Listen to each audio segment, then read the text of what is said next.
तो आप बोलेंगे ये गोबर गोमूत्र डाल के खेती कैसे की जाती है? इसका एक सरल सूत्र बताना चाहता हूं। जो भी किसान भाई हैं वो इसको लिख लें अपने कागज पर, अपनी कॉपी पर, नहीं तो ध्यान से सुन लें, क्योंकि ये सूत्र बताने पता नहीं कब कौन दोबारा आपके पास आएगा। ये सूत्र वो है जो खेती में उत्पादन तो ज्यादा देगा और खर्चा आपका पूरा घटा देगा। यूरिया का एक दाना डालना नहीं पड़ेगा और बहुत अच्छी फसल आपकी पैदा होगी। क्या करना है? गोबर डालना है, गाय का हो या बैल का हो या भैंस का हो। कितना गोबर डालना है और कैसे डालना है?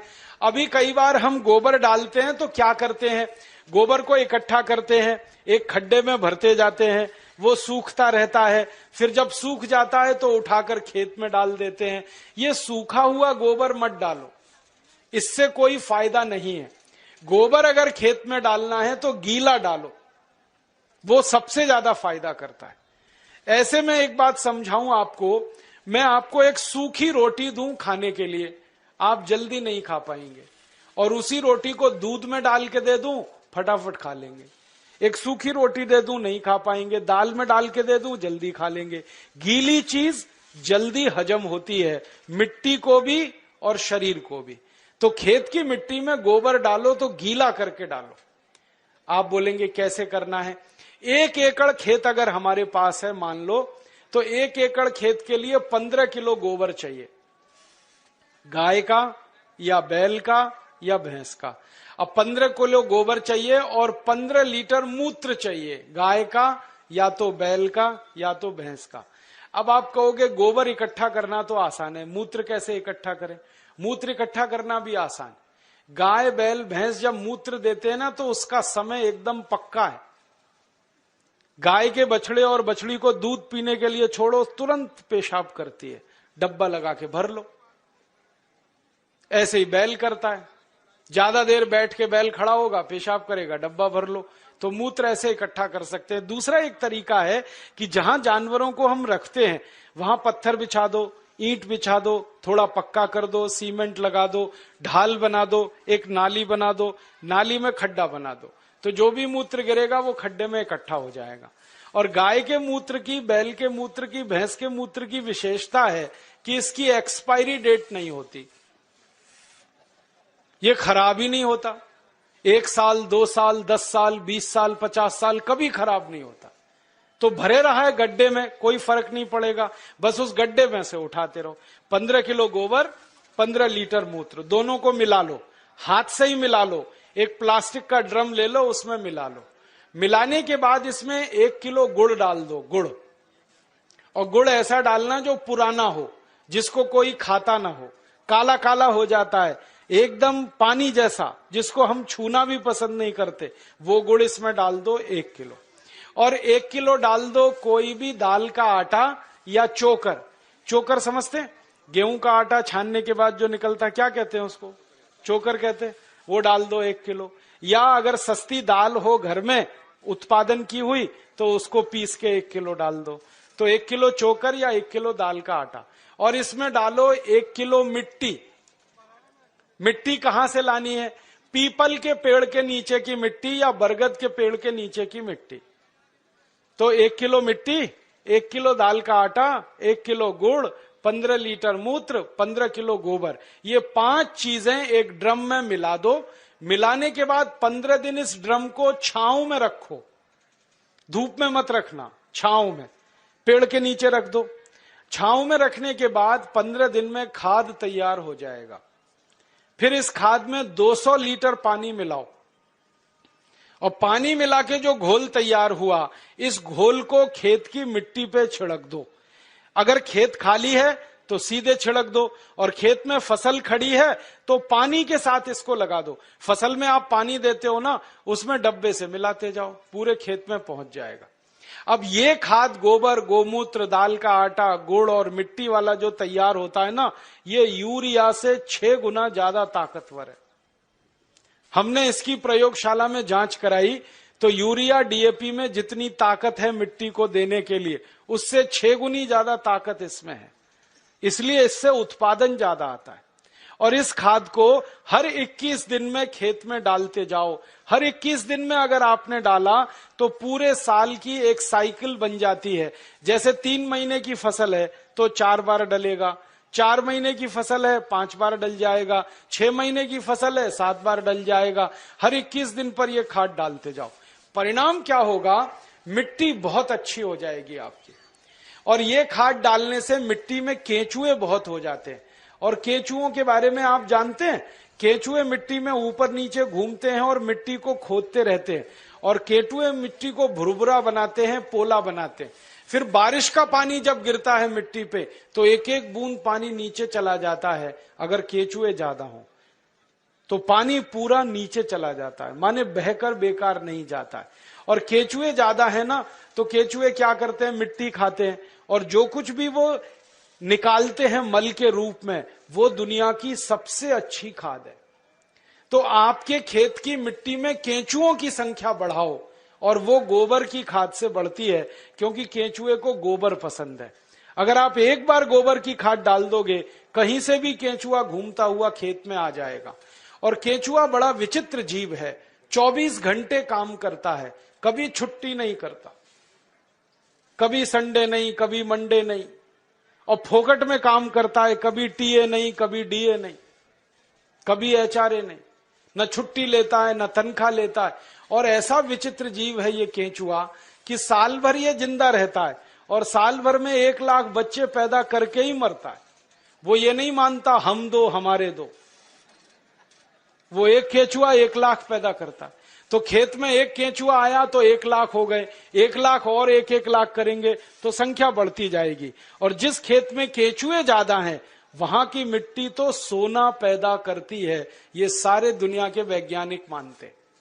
केंचुओं की संख्या बढ़ाओ, मिट्टी में सोना उपजेगा, खूब पैदावार होगी, खूब फसल मिलेगी। और उसका तरीका मैंने आपको बता दिया। अब 2-3 मिनट में एक और बात कह के मैं व्याख्यान खत्म करूंगा, समय हो रहा है। अब आपको मैंने खाद बनाने का एक तरीका बता दिया, अब दवा बनाने का भी एक तरीका बताता हूं। ये खाद तो आप खेत में डालोगे, बहुत उत्पादन मिलेगा, लेकिन अगर आपका पड़ोसी किसान ये खाद नहीं डाल रहा है तो एक गड़बड़ी होगी। उसके खेत में कीड़े लगेंगे। जिस खेत में यूरिया पड़ता है कीड़े उसी खेत में लगते। जहां डीएपी लगता है सबसे ज्यादा फसल को बर्बादी उसी खेत में आती है। तो पड़ोस का किसान नहीं माना, वो यूरिया डालेगा, कीड़ा उसके खेत में आएगा, फिर वो आपके खेत में भी घुस सकता है, क्योंकि कोई बाउंड्री तो बनाई नहीं है आपने। तो कीड़े मारने के लिए क्या करेंगे फिर? उसके लिए एक दूसरा सूत्र बताता हूं। कीड़े मारने की दवा भी आप खुद बना लो, बाजार से खरीद के लाने की जरूरत नहीं है। 20 लीटर मूत्र ले लो किसी भी जानवर का, गाय का हो, बैल का हो, भैंस का हो, किसी का भी हो। अब इस 20 लीटर मूत्र में 2 से 2.5 किलो नीम के पत्ते पीस के डाल दो। नीम तो है, सब गांव में है। नीम की निम्बोली भी आती है, तो निम्बोली पीस के डाल दो, नहीं तो नीम के 2.5-3 किलो पत्ते पीस के डाल दो। फिर एक सीताफल का पेड़ होता है, देखा है, उसके पत्ते पीस के डाल दो 2-2.5 किलो। फिर एक पेड़ होता है, उसको आकड़ा कहते हैं, कहीं कहीं आक कहते हैं, कहीं आकड़ा कहते हैं, उसको अकौआ भी कहते हैं। तो उसका 2.5-3 किलो पत्ता पीस के डाल दो। फिर और एक पेड़ होता है जिसको हम लोग कहते हैं बेशरम, आप पता नहीं क्या कहते हैं। ये कैसा होता है मैं बताता हूं। बेशरम कहते हैं, समझते हैं, बहुत अच्छा। पान के जैसा पत्ता होता है, बिना बीज के होता है, बिना पानी के, इसलिए बेशरम कहते हैं उसको। हर गांव में होता है। तो 2.5-3 किलो बेशरम के पत्ते ले लो, 2-2.5 किलो नीम के पत्ते ले लो, 2.5-3 किलो इसके पत्ते ले लो सीताफल के, और 2.5-3 किलो आंकड़े के पत्ते ले लो, और इसमें आधा-पौना किलो तंबाकू पीस के डाल दो, और इसको खूब उबालो गोमूत्र में। उबालते समय इसमें एक काम और कर सकते हैं, आधा किलो लहसुन पीस के डाल दो, आधा किलो खूब तीखी मिर्च पीस के डाल दो, और उबाल के इसको ठंडा कर लो। ठंडा करके इसको छान लो।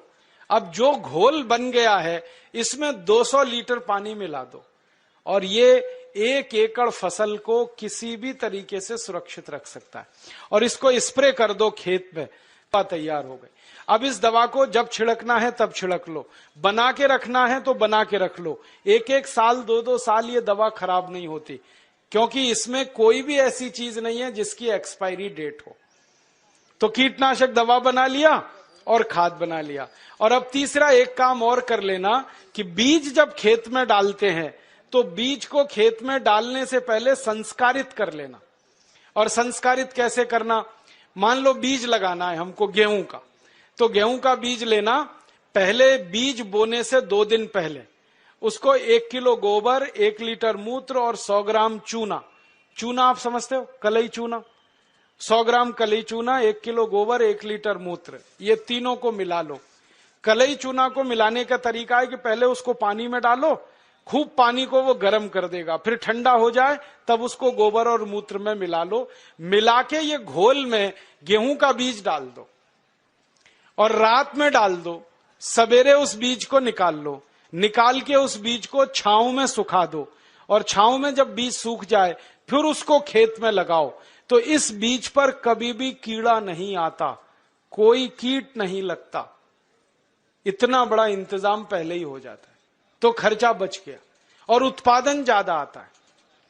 तो बीज संस्कार करके लगाना, खाद बनाने का तरीका बता दिया, कीटनाशक का तरीका बता दिया। और ये तीनों तरीके अगर किसान भाई इस्तेमाल करते हैं तो urea, DAP, super phosphate, endosulfan का 7 लाख करोड़ रुपया साल का हम बचा सकते हैं। और ये रुपया बचा के गोबर गोमूत्र से खेती करते हैं तो जानवरों की संख्या बढ़ा सकते हैं, और जानवरों की संख्या अगर बढ़ती है तो दूध भी ज्यादा मिलेगा, गोबर गोमूत्र भी ज्यादा मिलेगा। और मैं आपको एक बात कहना चाहता हूं कि आप सब किसान इसी तरीके से गेहूं पैदा करो, चावल पैदा करो, चना करो, दाल करो। हम भारत स्वाभिमान की तरफ से आपका सब खरीदने को तैयार है, क्योंकि भारत स्वाभिमान अगले साल से 1000 दुकानें खोलने जा रहा है पूरे देश में, जहां गोबर गोमूत्र का गेहूं मिलेगा, गोबर गोमूत्र का चावल मिलेगा, गोबर गोमूत्र का चना मिलेगा, जिसको अंग्रेजी में कहते हैं ना ऑर्गेनिक, एकदम शुद्ध देशी खाद का बनाया हुआ, गोबर का बनाया हुआ गेहूं, चावल, चना, दाल मिले। ऐसी 1000 दुकानें हम खोल रहे हैं। उन दुकानों पर आप जो पैदा करेंगे वो बेचने के लिए हम सुविधा देंगे, और आप बेचकर अपना मुनाफा रखो। दुकान चलाने के लिए 5-7% जो खर्चा आता है वो उसी में से निकल जाएगा। वो no profit no loss basis पे सारे देश में हम चलाना चाहते हैं। तो हम बेचने में मदद करेंगे, आप उत्पादन करो। और जब ये उत्पादन जरूरत से ज्यादा हो जाएगा तो हम इसको दुनिया भर के देशों में बेचना चाहते, और दुनिया भर के देशों में ये बेचेंगे 4 गुना मुनाफा आएगा। मैंने लंदन में देखा, एक डिपार्टमेंटल स्टोर में यूरिया डीएपी का आलू है 1 स्टर्लिंग पाउंड का 1 किलो, और गोबर गोमूत्र का आलू है 4 स्टर्लिंग पाउंड का 1 किलो। 4 गुना महंगा बिकता है। मेरे कई दोस्त हैं, वो किसान हैं, महाराष्ट्र में आम की खेती करते हैं। वो गोबर गोमूत्र का आम अमेरिका को एक्सपोर्ट करते हैं, तो एक आम की कीमत 65 रुपए मिलती, और यहां यूरिया डीएपी का आम बेचते हैं तो 15 रुपए किलो में सब चला जाता है। कहां 65 रुपए का एक आम, कहां 15 रुपए का 1 किलो। तो मैं चाहता हूं कि सारे किसान जिनके पास सरप्लस प्रोडक्शन हो, उनको एक्सपोर्ट लाइसेंस उपलब्ध हो, तो सारी दुनिया में हम ये माल बेच सकते हैं। और पूरी दुनिया में भारत अकेला देश है जो ये सामान बेच सकता है, क्योंकि जो गाय और बैल हमारे पास है वो दुनिया में किसी के पास नहीं। दूसरे देशों के पास जो गाय है वो जर्सी गाय है, होलेस्ट्रियन और फ्रीजियन है, उसका गोबर ही काम का नहीं है, वो बिल्कुल बेकार, उसका मूत्र भी काम का नहीं। देशी गाय है ना, उसी के गोबर में ताकत है। जर्सी और विदेशी गाय का गोबर तो बिल्कुल बेकार है। तो इसमें जब गोबर लेना तो देशी गाय का, और मूत्र लेना तो देशी गाय का।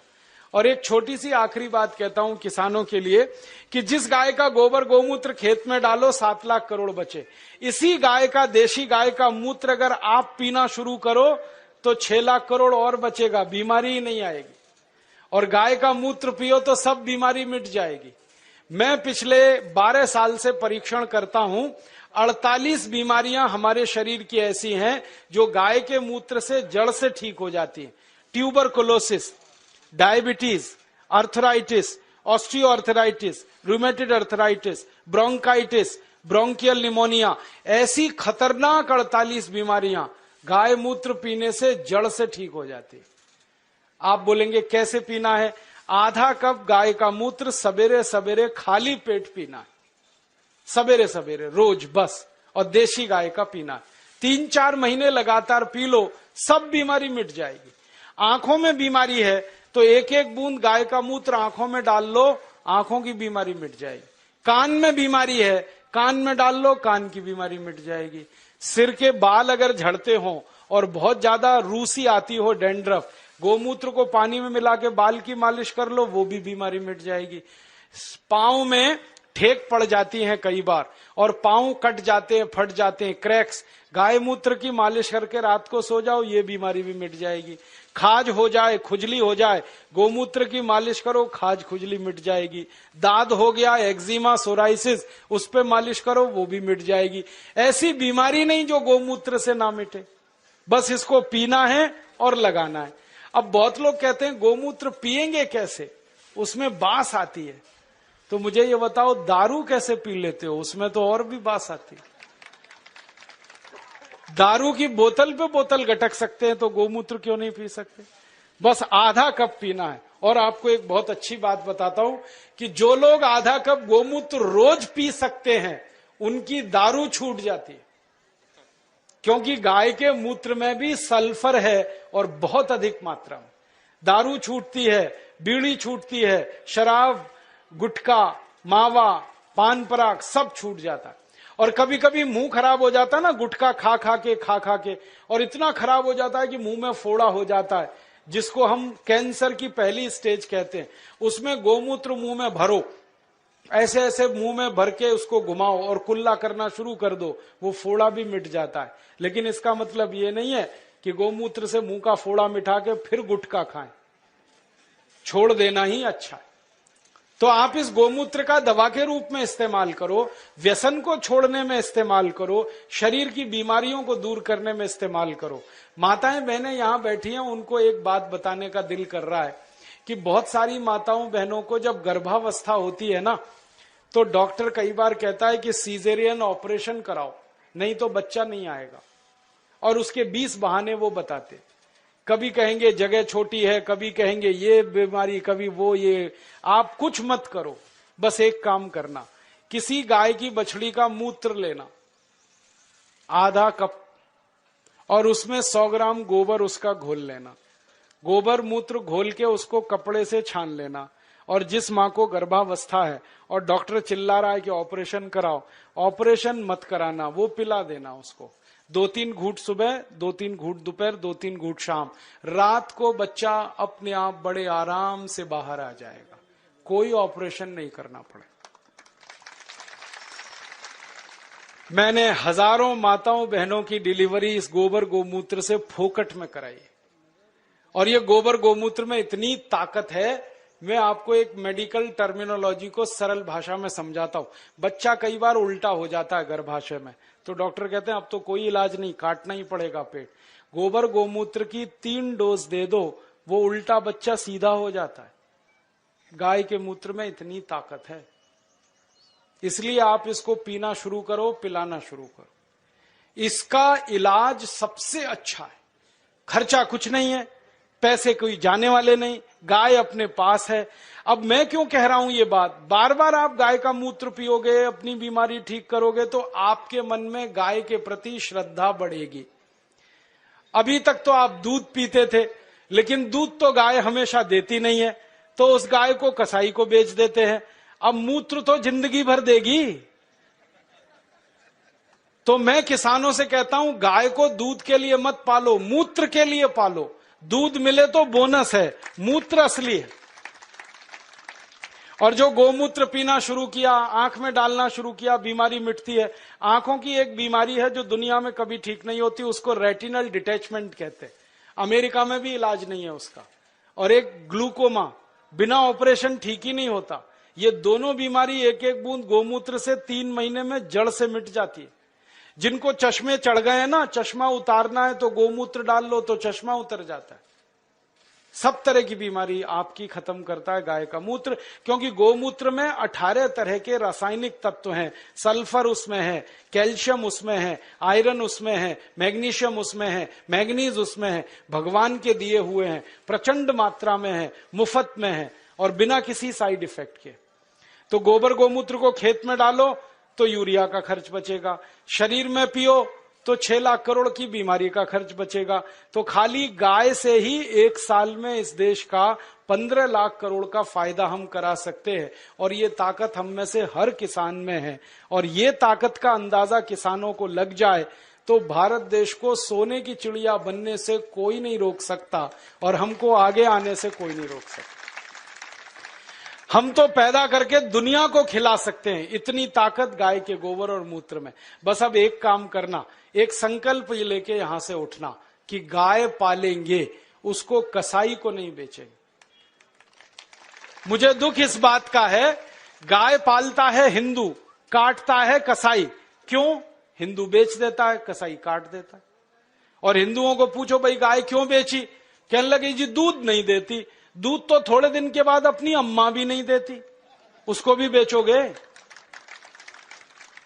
गाय अपनी मां के जैसी है, उसको कभी बेचना नहीं, किसी कसाई को देना नहीं, बहुत पाप पड़ेगा। अगर उसकी मृत्यु होती है तो ऐसे ही उसका अंतिम संस्कार करो जैसे अपने घर के लोगों का किया जाता है। अच्छा सा खड्डा खोद के उसको गाड़ दो। और मैं तो एक तरीका बताता हूं कि गाय मर गई तो उसका चमड़ा कभी मत उतारना, बहुत पाप लगता है। उसको ऐसे का ऐसा ही दफन करना, खड्डा खोद के, और जहां गाय को दफन किया वहां आम का एक पेड़ लगा देना। 3 साल में वो पेड़ इतने फल देगा कि आप तोड़ते तोड़ते थक जाएंगे।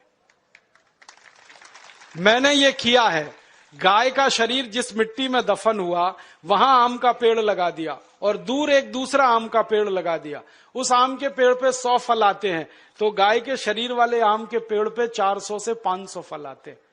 4-5 गुना ज्यादा उत्पादन है, और आम बड़ा होता है और एकदम मीठा होता है। माने गाय जिंदा रहते इतनी हमारी मदद करती है, मरने के बाद भी इतनी मदद करती है। इसलिए इसको कसाई को तो देना नहीं। और गाय को काटें, उसका मांस बिके 10,000 रुपए, गाय को जिंदा रखें और उसके मूत्र से दवा बनाकर बेचें तो साल की आमदनी 2 लाख रुपए है एक गाय की। इसलिए गाय फालतू नहीं है, बहुत कीमती है, बहुत मूल्यवान है। तभी तो हमारे बुजुर्गों ने, पुरखों ने कहा कि गाय में 33 करोड़ देवता हैं। ये कोई सामान्य बात नहीं है। और जो देवता है ना, उनमें गोबर में तो लक्ष्मी है और गोमूत्र में धन्वंतरी है। ये अब समझ में आया। मेरी अम्मा मुझे समझाती थी, दादी, कि गोमूत्रे वसति लक्ष्मी, सॉरी, गोमय वसति लक्ष्मी, गोमूत्रे धन्वंतरी, ऐसा एक संस्कृत सूत्र हमने सीखा था। अब गाय के मूत्र में धन्वंतरी, गोबर में लक्ष्मी, तब समझ में नहीं आया, अब आया कि गोबर डालते हैं खेत में, खूब अन्न पैदा होता है और बहुत महंगे दाम पर विदेशों में बिकता है, तो डॉलर के डॉलर आते हैं। तो लक्ष्मी ऐसे है गोबर में। और मूत्र को उपयोग करते हैं तो बीमारी मिटती है, बीमारी मिटे तो धन्वंतरी ही है फिर। तो गोबर गोमूत्र में भगवान है, ये ध्यान रख के आप अपने घर में गाय लेके आओ। और मेरा तो आपको कहना है कि जर्सी गाय जो गलती से लाई हो तो तुरंत बेचो, देशी लेके आओ। जर्सी बेचोगे तो 3 देशी गाय आएगी। जर्सी खाती भी ज्यादा है, हगती भी ज्यादा है, और बिल्कुल बेकार है उसका गोबर, ना उसका गोबर काम का ना मूत्र काम का। आप कहोगे जो दूध ज्यादा देती है, वो दूध बिल्कुल बेकार है, कोई पीने लायक नहीं है। दुनिया के किसी देश के लोग जर्सी गाय का दूध नहीं पीते, भारत को छोड़कर। डेनमार्क में सबसे ज्यादा जर्सी गाय है, फिर भी वो दूध नहीं पीते, क्योंकि कहते हैं इससे कैंसर होता है, अर्थराइटिस होता है। तो इस जर्सी गाय को बेच के देशी गाय लाओ और उसको पालो, तो आपका ये जीवन सुधरेगा, परलोक भी सुधरेगा। और मैं तो मानता हूं गाय का सबसे बड़ा मूल्य है, सवेरे ही सवेरे सोकर उठो और गाय के चेहरे का दर्शन करो तो भगवान का दर्शन हो गया। इतना आनंद और इतनी खुशी मिलती है गाय का दर्शन करने में। आंखें देखो कितनी सुंदर हैं, चेहरा कितना सुंदर है। तो ऐसी गाय पालकर अपनी खेती सुधारो, खुद को सुधारो, देश को सुधारो। ये निवेदन करके मैं इस व्याख्यान को समाप्त करता हूं। आपको धन्यवाद देता हूं कि आपने बड़ी ध्यान से, गंभीरता से सुना, और निवेदन करता हूं कि ये करना जरूर। अच्छा, ये बताओ, करोगे? कौन कौन करेगा? जरा हाथ तो उठाओ। बहुत बढ़िया। और जब ये पैदा होने लगे गेहूं, चावल, चना, दाल, तो मुझे पतंजलि समिति को बताना, हम उसके बिकवाने के लिए आपकी पूरी मदद करेंगे। अच्छे से अच्छा भाव आपको मिले, अच्छी से अच्छी कीमत पर ये चीजें बिकें, उसके लिए हम आपकी मदद करेंगे। धन्यवाद।